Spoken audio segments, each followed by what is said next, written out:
Neverending Chain by Dragon Translator. Chapter 128. Aftermath.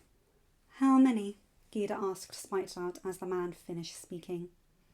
Spitelout, Hawk, and several of Brynjar's woodcutters had apparently been tasked the night before to clear Odin's Grove of the men Gyda had left.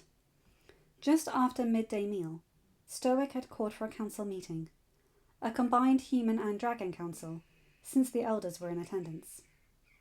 It seemed his father enjoyed having the older dragons joining the meeting after the war council they had had before the invasion.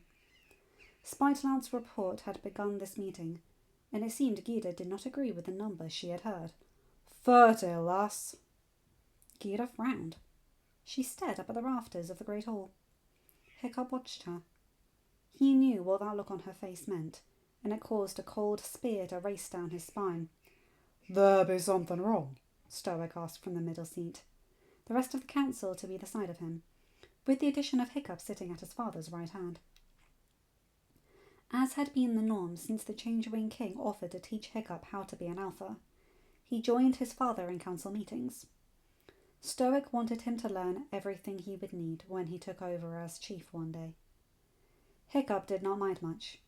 He wanted to learn, but he also wanted to not be confined in the great hall for as long as some meetings went. Thankfully, his father was considerate, and sprung him if a meeting extended too long. This meeting was not slated to be as long as those Stoic let him run from. It was just a small one dealing with the aftermath of the invasion attempt. Spitelout's report opened it, but Hiccup knew the main topic would be to let all the council members know about his newly found magical abilities. Gyda rubbed her temple and spoke, pulling Hiccup from his thoughts. I didn't kill all of them myself, sir. There was another in the woods with me. I could not see who or what it was due to the shadows, but I heard the sounds of men dying when I was dealing with another. We did find this, Spitelout said. Hiccup saw the Major's eyes widened as his uncle set down a burnt amber-coloured barb-looking thing.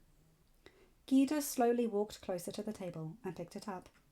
She twirled it in her hands, and the firelight almost seemed to make it glow in an almost dead hearth fire. It looks like something a nadder would sling from their tails, Hiccup said, staring at her. But I get the feeling that it's not from a nadder. No, Gyda replied, placing it down. She sighed. It's from a razor whip, she said.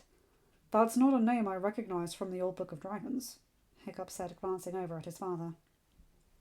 Stoic frowned. Gobber, go get Bork's chest. Gobber frowned. You'd be thinking it be in his papers? Aye, you said it yourself. He didn't put everything in that book. Hiccup frowned, but noted that Gyda did not seem all that surprised that Bork had extra papers. It confused Hiccup, though.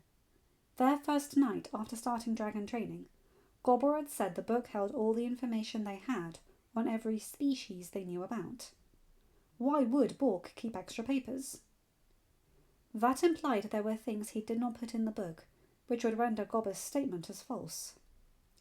Gobber left, returning a small chest many heartbeats later. Stoic tapped the table right in front of Hiccup. Gobber nodded and placed the chest down. Go on, son, Stoic said. See if you can find any mention of this razor whip while we finish up here. Before Hiccup could even begin, Quickcut ran inside the hall. He, as befitting a nest guard under Toothless's direct training and command, had been placed as a sentry along with the human guard Bjorn. Hiccup sat up. He hoped the interruption was good news, as he sent the dragons on patrols of the island and the water around it when they left the house that morning. Forgive the intrusion, Quickcut said, bowing to Hiccup. The patrol has just returned, and no sign of the human Alvin or the ones who ran with him have been sighted in the nest, and the water den our water allies left has not been seen either.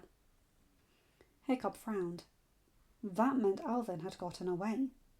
Still, the number of warriors he now commanded was reduced. It was not likely the man would try another invasion any time soon. My Alpha, there is an unknown windshrieker. He landed where you have that feeding pole and... Hiccup surged to his feet before Quickcut could finish. He threw the chair back, racing around the table to the astounded shouts of his father and the rest of the council. Toothless, also in the great hall, but not involved in the meeting, sprung from his nap. Hiccup and Toothless ran past Quick-Cut and out of the door. Both rushed down the hill, though Hiccup was careful not to fall. As Quick-Cut said, a wind shrieker stood just under the upraised feeding basin. Hiccup's eyes narrowed. Having a distinct impression, he knew this dragon. "Your claim is still rejected," Hiccup growled, allowing what he now called his alpha magic to coat his voice. He still had no idea what it was, but knew that it was different than the core Gita showed him, and the thing that rose when he and Toothless flew. That everyone called it the voice of the ancient alphas gave Hiccup the idea for the name. He had grown tired of thinking of it without a name for it, though. False alphas have no authority over me. And Hiccup's hunch was confirmed. The dragon had followed them instead of returning to his nest. Hiccup had several dragons land on the hill with him and Toothless. He did not have to look to know they were his riders, though he saw Moondust standing right beside Toothless, and Toothless's sister standing beside her. "Your disbelief does not change the fact that I am the alpha of this nest," Hiccup stated. "Nor does it change the fact I have rejected your claims upon Moondust." "Lies! I shall kill you and free those you have tricked." "I have tricked no one, least of all my dragons. And they are free to leave this nest whenever they wish. And all of them know that. I will never enslave a human or a dragon, ever." "Yet you deny my love from joining her mate," the male snarled. "You are not my mate," Moondust declared. "I rejected you. I still reject you. I have Alpha and your father's permission. I don't care.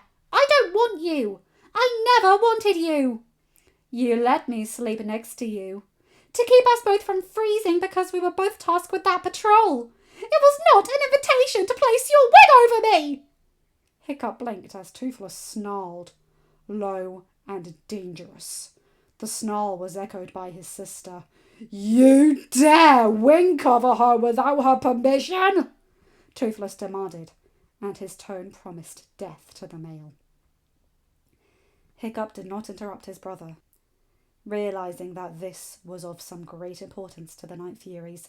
"She is my mate! No, I am not!"